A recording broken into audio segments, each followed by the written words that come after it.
Well, hello, Gail. How are you today?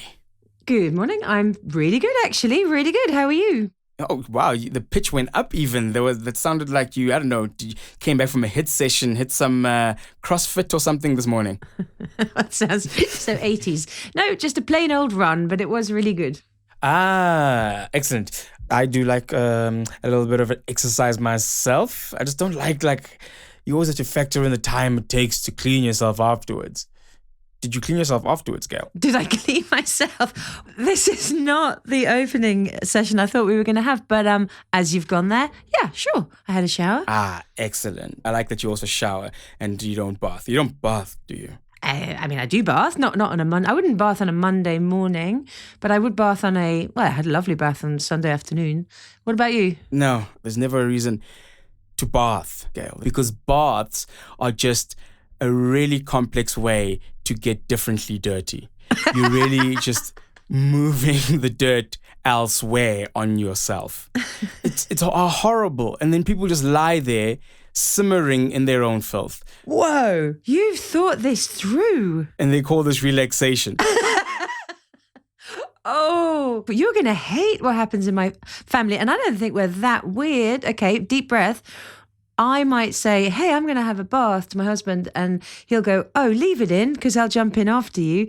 No. And then we will definitely make one of the children have it because we think we're doing we're doing the right thing because it means that we're not using up too much hot water. Have I lost you? I mean, you're resigning from the podcast. My word, that is hot. This is a horrible thing I'm hearing about your country, and I feel like I need to send over aid or something. African people, if you are listening, please send over shower heads to the Europeans. $1 a day could save a British family and give them a shower. That is our episode today on clean water. We are saving the British. Hello, and welcome to An Idiot's Guide to Saving the World. I'm Loyiso Matinga. And I am Gail Galley. This is the podcast for anyone who cares about building a better world, but doesn't quite know where to start. In this episode, is the world running out of water?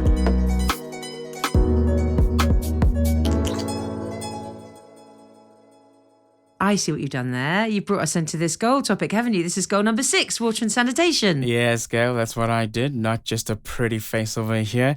Water and sanitation. So this is specifically talking about that good, clean, drinkable water, not that salty, sharky, you could lose your life type water. This is the life-giving water because we don't think about the numbers, but when you put the numbers on, it's 80 liters. That's 40 days of drinking water that, that you clean your armpits with every time you simmer in your nasty.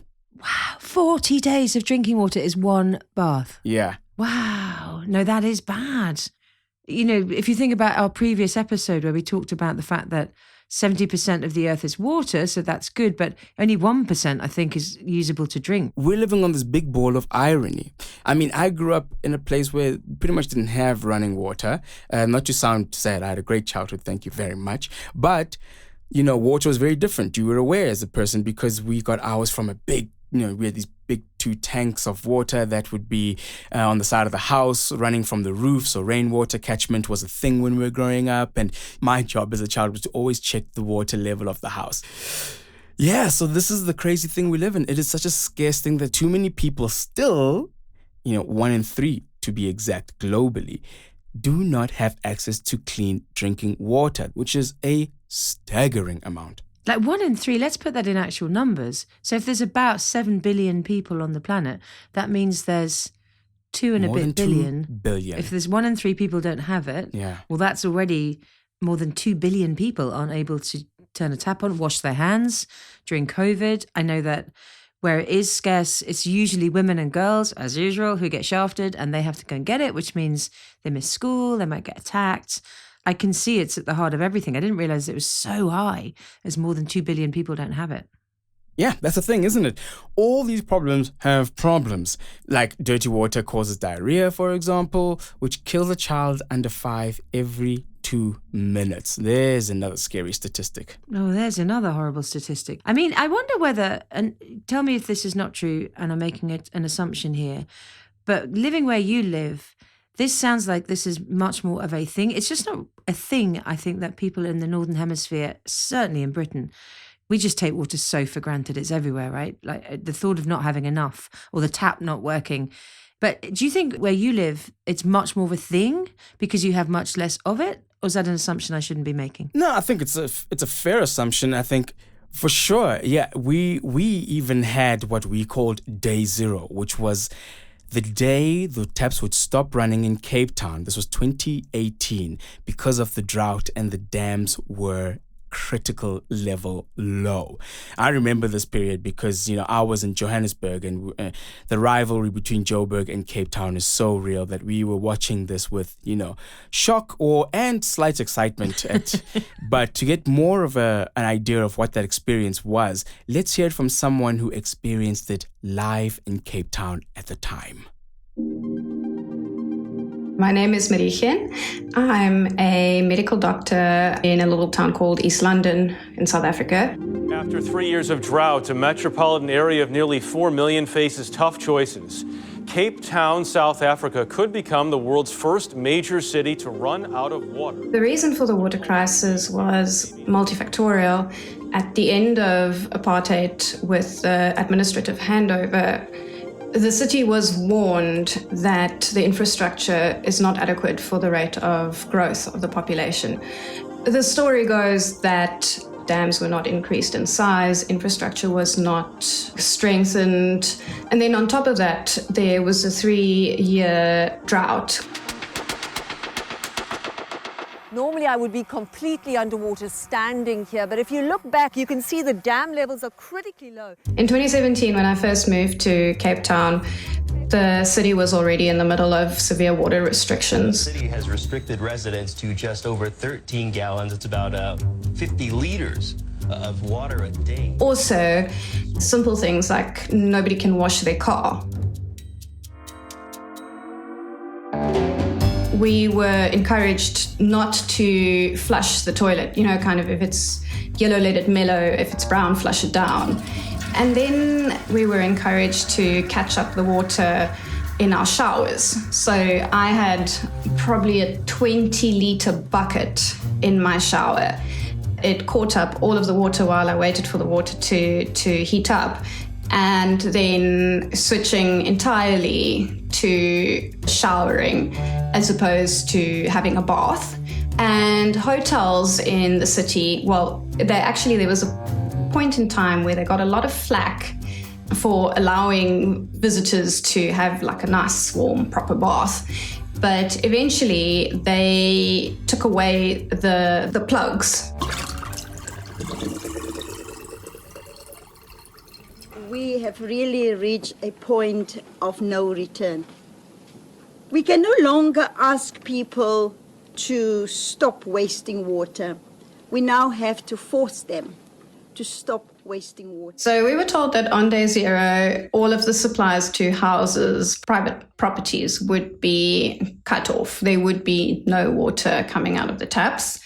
And for personal use, people would have to queue at select points. So when people started finding out about that, they became a little bit more serious. People are now waiting in long lines, stockpiling water for the so-called day zero. We're worried about things like people being desperate and storming, or people trying to collect double for their household. How would we control for that?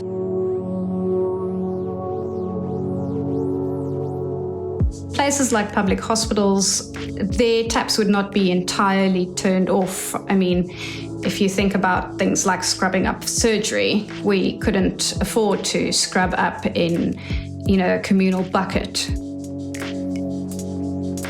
There was a time earlier in my training period where I worked in a hospital, a rural hospital, and we actually went for 3 days without water. For personal consumption, we used the rainwater tanks. You did kind of just hope and pray that you wouldn't get sick from the rainwater. In the hospital, you have alcohol hand rub, but I certainly wouldn't trust alcohol hand rub if I'm about to stick my hands into someone's abdominal cavity. Its big unit was maternity. Childbirth is a messy process. You know, you have a lot of bodily fluids all over the place, and historically all over the world, postpartum sepsis was a major cause of maternal mortality. So being clean is extremely important. After every delivery, you need to clean up the floors, the bedding, you know, laundry needs to be washed. It was a very intense and stressful experience, both as healthcare workers as well as private people who required water for daily life. One thing that assisted with averting day zero was the large public hospitals in Cape Town had old piping and plumbing systems. So I know that 2 of the major academic hospitals in the city hired experts to go through the whole hospital system and find the little leaks, taps that maybe have drip, drip, drip, drip, drip that nobody's bothered to fix for years. And they managed to save a lot of water in that way. I think public buy-in made a massive difference in averting day zero. And ultimately, obviously, it rained. And if it hadn't rained, I want to say who knows what would have happened, but we do have an idea of what would have happened.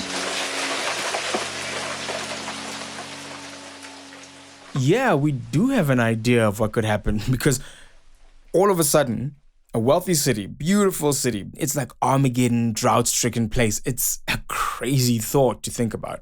Yeah, that's what I thought. It definitely made like waves all over the world, I think. The business community, I remember talking about it because people like, you know, Unilever and Reckitt Benckiser, these people rely on customers having water to be able to use their soap and their, you know, dishwasher stuff and their hair. And I remember they were making special contingency plans. And I remember thinking, that's weird. Like my image of Cape Town is lush and gorgeous, not a place that runs out of water. Oh, for sure. It kind of was a needed wake-up call for the world because if it hit anywhere else, it would just be that same old story that we know, you know. And it's great that you bring up the complexity of water and how different industries are affected by it because we don't think about just how much it touches our lives. And when you think about, you know, things like people can't, you know, shampoo their hair because you got to sacrifice that. And now it's just a city of, you know, white people with dreadlocks and who wants that? And it's brought to light something that's already being experienced by other major cities around the world who are having to now figure out their water situation. Places like Los Angeles and Sao Paulo, Singapore, you know, and even, Gail, places like London. No, now you're getting silly. Got water everywhere. It doesn't stop raining, got a massive river. There are quite a lot of hippies though, but I think we're good. I can see Los Angeles is like a problem, right? Because it's hot. There shouldn't be anyone living there. So it's not an earthquake. They're going to be thirsty to death. But I think we're all right, aren't we? Oh, my sweet, sweet, naive Gail. You guys are going to run out of water soon, or at least have water problems. I know it's hard to think about that when you're pretty much living in water. You guys are above land, underwater constantly. You don't have to take my word for it. Maybe you will listen to a fellow Brit, somebody who knows a little bit better, my friend Lucy Easthope. Lucy, welcome to the podcast. Thank you. Lucy, yes, welcome to the podcast, but can you just confirm that my co-host is insane and tell me that London is not going to run out of water because we've got loads of it? I'm afraid he is right. It is something we are very worried about, and London is predicted to run out of water by 2050. Ha! What? Oh my God. Oh my God. Can you please enlighten my friend as to who you are and what do you do? Yes, I am a professor in after disaster and the co-founder of the After Disaster Network at the University of Durham. And I'm a research fellow in mass fatalities and pandemics at the University of Bath. And I specialise in getting us ready for all the things that can happen to us. You actually know stuff. Thank you for joining this podcast of fools. And also, how exciting. You're up at the University of Bath. I live in Bath. I'm sat in Bath right now. Honestly, what are you preparing us for right now? Where's going to be all right in England? Just, out of interest. How far does this problem extend? Is Bath okay? Not at all, no. We, particularly in the south and the nation's capital, London, we have a lot to learn from Cape Town. So that's what we're trying to do at the moment. Told you. Hang on, rewind. What do you mean? How can we possibly be running out of water? I'm challenging you. I'm fact-checking. Rainfall, rivers, seas don't necessarily mean that we've got the infrastructure supported to get the water around. So we have a very neglected infrastructure. We haven't invested in it in the way that we needed to. We think we're much more resilient than we are. We think that, we know how to do these things. But in Britain, we've got very used to turning on the tap and out comes very clean, safe water. Other countries could really show us up here. I'm absolutely horrified. This is the strangest thing to listen to a British person talking about Britain and saying lack of infrastructure, badly managed infrastructure, not ready infrastructure, droughts, no water coming out of taps. In the right accent, it just sounds like old African news. You guys will be donating us toilets. Please. We have not thought this Lucy through, and I I'll be promise begging. you. Let us in. How imminent is this threat? Well, there's about 25 years of contingency. But the problem is time's ticking. We've just lost another 2 years to a focus entirely on the pandemic. And what we find with emergency planners is there's a lot of exhaustion and fatigue. When you go into Parliament this week and say, can we talk about the water crisis? I'm not going to get very far. So time ticks by all the time. The other problem that we have in disaster planning in the UK is that loss of access to clean water is one consequence of many of our other bigger risks. So, for example, one of our biggest national risks is flooding, which is loads of water, but the wrong sort of water. But one of the things I'm always very interested in is learning from places that have had other types of disasters. So particularly things like earthquakes in New Zealand taught us a lot about how communities have to come together when they lose access to water. And then, of course, we learned a lot from Cape Town, which was simply about a city running dry. Yeah, that's so interesting to me. So it's not like we don't have enough of it. It's that we're not managing what we have or what we get. Can you just explain the connection again between a flood and running out of water? Yeah, so contamination can be a huge issue, and having to perhaps close down supplies or managing the issues with overwhelming of treatment plants. And then what happens is we then get a secondary problem, which is our backup, which is often things like Bowsers or, very unfortunately for the environment, plastic water bottle delivery is also disrupted by flooding. One thing also is that we are prepared for increasing heat waves. And because our water is not managed well in peacetime, when we see heat waves, we are very, very prone now to moving to drought measures. So as the climate warms, we can expect to see more of that. I can't work out. Is that a good thing or a bad thing? Is that like we're good under pressure? That sounds very British. So when the water runs out, then you'll see. Then we'll be tremendous. You'll see us. Yes. Then we'll win all the crickets. We will pump it from the sea. We will pump it from the reservoirs. We will steal it from South Africa. Yes, all of those things. And I think one of the problems we have is when we test this. So we test it in like a play game, like you would with children. You'd say, now go and play pretend disaster. One of the problems is we can't always fully factor in how brilliant the communities will be. So, for example, in New Zealand, a message went out from local government to build your own composting toilet to cope with the fact that the sewage system had completely broken down, and people did. And one of the difficulties for me when I'm writing scenarios is just how much brilliance can I assume from the British public, which again... Sorry, I've got to pause and loll at that. Let's just assume none. Let's assume very low. We're not New Zealand. Let's just assume we're going to be crap. So when I got back from New Zealand, I had a photo album that was just full of pictures of people's loos, because not only were the loos really beautiful, but they drew messages of hope on the walls, and they had fairy lights around the composting toilet. And that is my dream for when London runs out of water, and I refuse to let that go. Oh my God, I love that. I don't love, but I sort of do love the way you said that's my dream for when London runs out. Lucy has the privilege of having the perfect accent to say crazy things, and we just accept it. But then when you talk about the people of London, I must ask, at what level is this knowledge common? Is it amongst the intellectuals? Is it a political conversation? Is it amongst the people? Where is the conversation now? That's a very, very good point. And again, I think the pandemic has really highlighted for us as emergency planners the difference between what we think is public conversation and what people are actually worrying about day to day. So everything I've told you today is available on the Mayor's office as a strategy and as a worry. But what's been really interesting in the last couple of years is people saying, you didn't tell us. So what does that mean? One big duty on me as a disaster planner is not to run round all the time going, you think that's a worry? Let me tell you about this thing over here. I have a huge responsibility to talk about other risks that they also now live along with in quite a optimistic way. But you're like Challenge Annika for our listeners in the UK.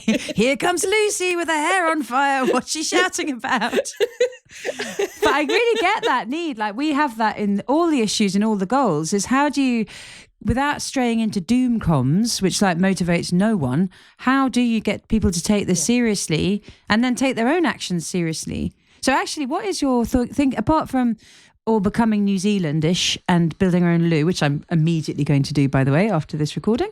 But what can normal citizens of London do? This one for me is a really big question about individual resilience as well. Many other countries have a much greater awareness of what water, what luxury water is and how it keeps things moving. And one of the sad things about the polarization that we're seeing around the climate change debate is that it's stopping everyday discussions about things like water butts and hosepipe use and, not patioing your front drive. So individually, there are some things that we can do. Some prepping can help a little bit. We're not probably at the stage in the UK yet where we're talking about having our own sanitation systems. Certainly, some of us may be having conversations about composting loos. Politically, what I would love to see more people do is when there are things like local elections and when there are things like mayoral elections, is drilling down on this specific issue, because the elected leaders that will be coming into London will need to understand this issue. Especially for an issue that's 25 years away, and like not away, but like that is the disaster point of it. In the meantime, is there a plan? Or all these infrastructural solves currently happening because somebody wanted to win mayor, so they, you must be seen digging? A very good point. And of course, the infrastructure is 25 years away. The loss of fresh, safe drinking water could be tomorrow. Oh, wow. So as I said, one of the things about the loss of access to water is it's a subset within a lot of our other plans. It's a subset within terrorism plans. It's a subset within cyber attack plans. And what we call ourselves in disaster planning is we're very much the Cinderella service. People don't know that we exist. The other thing is that water is one of those scenarios in a disaster plan that gets quite exhausting to test. Once you've got your bottled water supply and you've got a bowser at the end of the road, standpipes, what else can you really do? And then you're completely reliant on the private sector. So in the UK, our water companies are commercial. We have usually great working relationships, but they are not publicly owned. And we are reliant on what is a commercial business with shareholders and commercial secrets. They will be very protective of their information to work alongside us. And that is quite a big challenge. What I'm getting from all of this is not just the idea of maybe just London, having a water crisis in future, which is endlessly fascinating to me, but the realization of the complexities of the idea of clean water. Are there places that are leading in dealing with water resilience in the future in its complex ways? Is there anyone who is getting it right in the world that you've seen? This is quite an interesting challenge of perhaps being quite developed in terms of our water security before, and we've now let it waste. Where we have to be very humble is there's many other places around the world that do scarce water management better. One of the things that I've seen through visiting the Middle East, for example, is salination schemes and the use of seawater. And I think we're still on very much a journey around the longer term adaptation of using the water all around us. But then, like, in terms of like your current water situation, you guys you said you're private. There are private companies that pretty much run the water, which is different to here, which is it's a government. These are government entities. Which would you say is better? The privatisation and ownership of water companies has become a hugely political issue and a battle between our main parties. I don't put the public sector on a pedestal. They are just as bad as private sector at perhaps not getting the job done, not sharing the information when we need to. We have a legislative framework that means the private sector have to come to the table with the information that we need. The challenge, and this is being raised a lot at the moment, is does it ask them to do enough? And my big issue in 24 and 3/4 years' time will be that when it dawns on particularly the people of London that perhaps the infrastructure hasn't been upgraded in the way it needed to, but bonuses have been paid out to shareholders for 24 years earlier, how that will feel. And that's where that private-public divide really comes in. Do the water companies like you or not like you? Like, do they see you coming and go, oh crap, Lucy's coming to ask some difficult questions? Or are they like, oh, thank goodness, Lucy can tell us what to do? Like, what's the dynamic? I think everybody goes with the first one. They see me coming. Yeah, I show myself out of a lot of meetings. It's nobody's ever pleased to see the disaster aftermath woman. I think what tends to happen is it very much depends on what the environment is. The time when I am trouble is when the incident happens. Or, certainly at the moment, the time would be if somebody said, who knew? And in 25 years, old me says, well, I did. And we've been shouting about it for years. And so, one of the things that I do think, and it's a great time to be alive in terms of things like social media, is there is a really important point with these goals about holding organisations to account and creating a trail of breadcrumbs in the same way as we see with other areas of social justice. And the right to water pipelines has always been a kind of platform for activism. And so I would hope I'm not always welcome, because I hope I am raising some difficult questions at the moment. And is there a role for optimism in what you do, or is that positively dangerous? Oh, gosh, yes. We are all so optimistic. We are pessimistic optimists. So we plan constantly to the reasonable worst case scenario. So British. Even your optimism is pessimistic. That's right. Oh, things are going horribly well. This could end badly. So we plan constantly to what's called a reasonable worst case scenario. So I'm on record as asking the government to plan for both a Brexit no deal and a pandemic at the same time in 2018 and being dismissed as a fantasist. We want to build in scenarios. We want to get people talking, but there's always hope.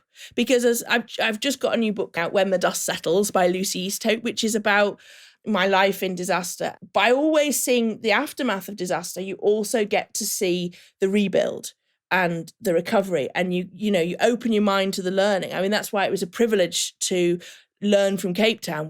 Well, you have massively reframed the issue, I think, for most British people and probably most Western people, I think, who think water, hygiene-related issues around water, scarcity, droughts, infrastructure problems. I think we think we gifted all of that to India, Africa, and now we help by putting in some pumps and, maybe sending out the odd doctor. Whereas I think what you've done for us has made us understand it's everywhere. And if it's going to happen in London, then it can happen anywhere. And I loved what you said about we need to be humble and learn from people who have been working with this reality for longer and are much better at it, frankly. Lucy Easthope, it has been a real pleasure. Thank you so much for joining us. Thank you. Oh my days, that was fascinating. Yeah, I think that's why you were so shocked in the first place about all of this, because you're living in the first world and you're living in a quote-unquote wet country. And I think it's that natural thing that the human brain does, where it thinks things will either stay the same or they'll get better into the future. And the real mental hurdle to jump over before you can take action is a realization that they could actually get worse. Yeah. So this is what this global goal is all about. Look, we're just scratching the surface of it. It's a massive goal. And we have to expand water and sanitation around the developing world. But this goal also needs us to look at how we use our own water efficiently. And look, as ever, governments and water companies have got a big role to play. But what can we do ourselves? Because if you look at the individual changes that got made in Cape Town, then that helped avert the worst of day zero. And I've only really just thought about this, but we are all talking about our carbon footprints day in, day out. Nobody seems to be talking about our water footprints. Shall we all do a recap of things we can do to support this goal? Yeah, I will get the clock going and go. Consider what you buy in terms of your clothes and don't buy fast fashion. Nope, buy secondhand instead. It's fashionable too. Personally, I'm never taking a bath again. That's worse, but okay. Reduce your showers to 4 minutes only is also a solution. Eat less meat because meat has a huge water footprint. Yeah, please. And fix leaking taps. They lose so much water more than you think. Dishwashers, much better than hand washing. 9 times less water used, I understand. Close the tap when you're brushing your teeth. Stop using sprinklers. Oh, yes. Because it really pisses me off. Stop sprinkling the lawn in this country, people, for God's sake. It'll be fine. If it's not raining today, it's going to rain tomorrow. Just stop it. It's silly. Here's the crazy thing about lawns. The history of lawns is fascinating. It was a very bourgeois, the very rich would have lawns as a way to show that they don't even need to use all their land because they've got so much of it to actually plant plants. They can just use it for a lawn, which is a high maintenance thing. Oh my gosh. It's a status thing. It's an old school, I've got more money than I need. It's an old school status thing that the middle class has adopted. Yeah. And now the middle class adopted it as a way of showing that, I'm now in the suburbs, I'm affluent, I too shall have this lawn. There is no actual need for a lawn. It's just a cultural thing that got passed down that is now causing a lot of trouble. I love this. When did you get so wise? YouTube fucked up. I mean, that is a pretty good way to end this episode. Just go, if you're worried about water wasted, go Google fucked up water and you pretty much learn it all. I think this has been an inspiring episode. Personally, I'm never going to take a bath again. I'm leaving London as fast as I can. And hopefully we've given a bit of an idea to everybody listening about what we can do to save this critical stuff that keeps us alive. So if you want to find out more tips and how to support, go to globalgoals.org. But Loyiso, I'll see you next time. Oh yes, I will see you next time and we will solve yet another problem by educating ourselves. I am Loyiso Madinga signing out. And I'm Gail Galley. Goodbye. Want to go ahead and do the credits? Oh yeah, I like this. An Idiot's Guide to Saving the World is a Radio Wolfgang production made in collaboration with Project Everyone. The producers were Yelene Goffin, Holly Fisher, and Kieran Carruthers. If you like what you heard, subscribe. Please leave us a review because it will help other people find us, and the more people that find us, and the more people are saving the world. I've gone Italian again. This podcast, thank you so much, is supported by Google.org, who bring the best of Google to help solve some of humanity's biggest challenges. Find out more at Google.org.